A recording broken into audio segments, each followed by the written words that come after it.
Temas en el Evangelio de Juan, lección 3. La historia de fondo, el prólogo. En el principio existía el Verbo, y el Verbo estaba con Dios, y el Verbo era Dios. Juan 1:1. Esta lección es única. Empezamos su estudio prácticamente en el final del libro para aprender cuál era el objetivo del mismo. Y en esta tercera semana de estudio iremos al principio del libro para conocer y entender un poco del prólogo. En ese sentido, el día de hoy, domingo 13 de octubre, estudiaremos en el principio, el Logos Divino. Antes de empezar este estudio, necesito aclarar que nuestro objetivo no es dilucidar todo el contenido, puesto que nuestro objeto de estudio es muy amplio, demasiado amplio para que lleguemos a entenderlo. Es infinito y nuestra mente finita jamás podrá llegar a comprenderlo en su totalidad. Estamos a punto de tratar de entender algo de Dios, algo que para el hombre es imposible. Sin embargo, es importante y necesario que conozcamos un poco más de Él, debido a que Él es nuestro Salvador y a Él nos debemos. En este sentido, es necesario que lo conozcamos, aunque sea un poco más. El verso con el que trataremos el día de hoy es el primer verso del libro de Juan. En él leemos: En el principio existía el Verbo, y el Verbo estaba con Dios, y el Verbo era Dios. Aquí hay una característica especial. Habrás notado que la palabra que más se repite, verbo, y en otras versiones palabra, empieza con una mayúscula, como si de un nombre propio se tratara. Ese es precisamente el objetivo, ya que el Verbo es un ser, pero no cualquier ser, es Dios mismo. Para los estudiosos de la Biblia, este ser aquí referido no es otro que Jesús. ¿Pero por qué simplemente no se pone Jesús?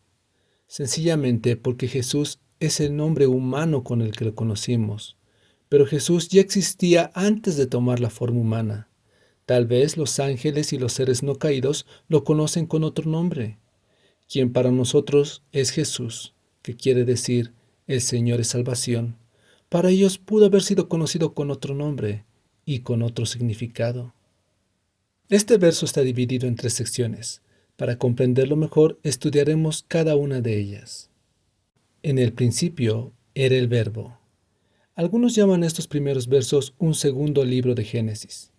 Y es que al decir en el principio, indefectiblemente nos remite la creación misma. El verso 3 nos confirma que por el Verbo fue creado todo. En este sentido, tenemos que tener muy en claro que antes de la creación, en el principio, el Verbo ya existía. Y el Verbo estaba con Dios. Esta segunda parte es la más conmovedora, debido a que nos revela una unidad entre Dios y el Verbo. De esta forma, tanto este primer verso como el verso 18 nos dejan claro que Jesús y el Padre estaban íntima e indivisiblemente unidos, aún desde el principio. Y el Verbo era Dios. Esta es la parte más confusa, y es que surge la pregunta: ¿cómo puede alguien estar con alguien y a la vez ser una persona o la misma persona? Un concepto similar aparece en la Biblia, incluso en el libro de Génesis. Este es el del matrimonio, donde dos personas diferentes llegan a ser una sola. El detalle aquí es que estamos viendo esto desde una perspectiva humana, algo que Dios trasciende infinitamente. La lección nos ofrece una interesante perspectiva para comprender este asunto. Para ello recurre al original griego del verso en cuestión, donde en la segunda frase, antes de la palabra Dios, existe la palabra griega ton, cuya traducción sería el artículo definido él, lo que apunta a que en esta frase se hace referencia a un ser, a una persona en particular, en este caso Dios, mientras que en la tercera frase no existe este artículo definido, lo que podría señalar que la tercera frase hace referencia a una característica de divinidad y no a una entidad. Esto se confirma en los versos siguientes, donde el Verbo presenta las mismas características divinas de Dios. Elena de White en El deseado de todas las gentes nos dice: Desde los días de la eternidad, el Señor Jesucristo era uno con el Padre. Era la imagen de Dios, la imagen de su grandeza y majestad, el resplandor de su gloria.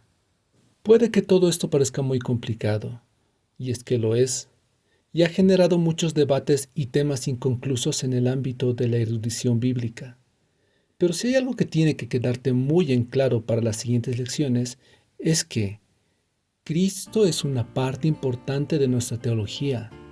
No es un mero ser creado, como nosotros lo somos. Él es plenamente divino y superior a cualquier ser humano. Y sin embargo, nos ama a todos.